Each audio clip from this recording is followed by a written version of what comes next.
Hey guys, Model Man Frank here. Well, what you're looking at is the fuselage for the Kiwi,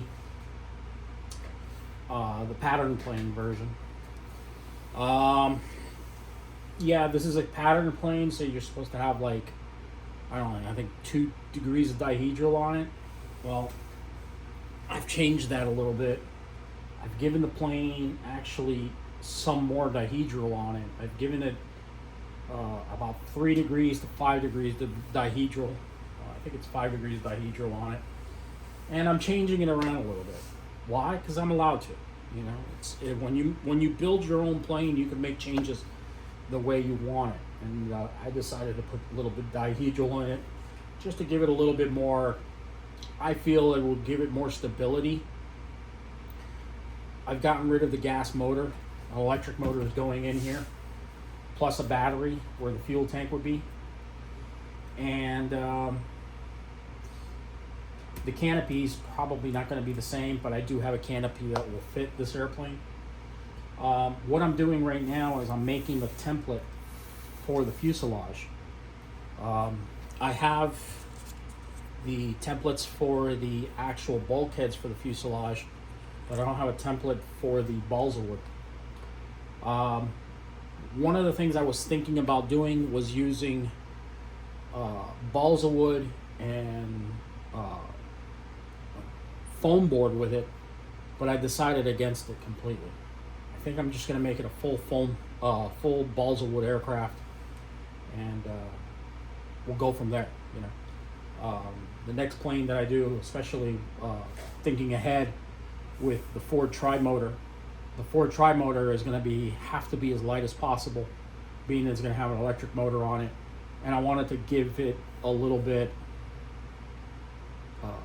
It's a lot of balsa wood to use on an aircraft, so I'll actually make that plane ply and foam board a mix. But with this one, I'm going to make it full balsa, and I think it'll work out pretty well. But again, things could change. From what I'm seeing here is that it could be 3/32 fuselage sides, which I have the 3/32, and then it's 1/8 sheet on top and 1/8 sheet on the bottom. So we'll see. We'll see. I mean, a lot of the things can be changed around. Whether I make it foam board or balsa, it doesn't really matter. What matters in the end is the plane flies well, and that's really what's important to me. So, yeah, we're gonna go ahead and continue on. I'm gonna, like I said, it's a 1/8 inch sheet of balsa that's supposed to be on the bottom. 1/8 sheet on the top, and then the sides are 3/32 balsa. Now balsa is getting expensive, and because of all the tariffs, it's not the tariffs or anything like that. Balsa has been going up in price for years now because they use the balsa cores in balsa wood and renewable energies. Of course, they use them in fan blades, and that drove up the cost a lot. So, but getting back to it, so what I'm using here is I'm using tracing paper, and then I'm cutting it out, and then basically I'm tracing out the way the template will be. What I'll do is I'll cut the template out, and I'll put it. Most likely, I'll definitely use cardstock, manila folder cardstock, to put the tracing paper out on.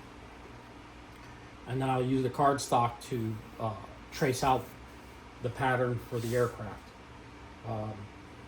Again, Model Man Frank, why are you using tracing paper? Why don't you do it? This is the best way I know how, and it's the most accurate way to do it. I don't have this kit, so Sig Manufacturing doesn't build this kit anymore, and from what I see here, this aircraft actually came out a long time ago. So, but like I said again, this is the way I want to do it, and I'm going to do it this way. if you guys think I should make the fuselage out of foam board, let me know. Love to hear your thoughts on it. Okay? So, as you see right now, that's the fuselage. Give you guys a better heads up on it. Nice, slick fuselage, very sleek. I think I can make it a little bit more sleek right here. So, we'll see how it goes. All right, guys. That's it for now. Model Man Frank out.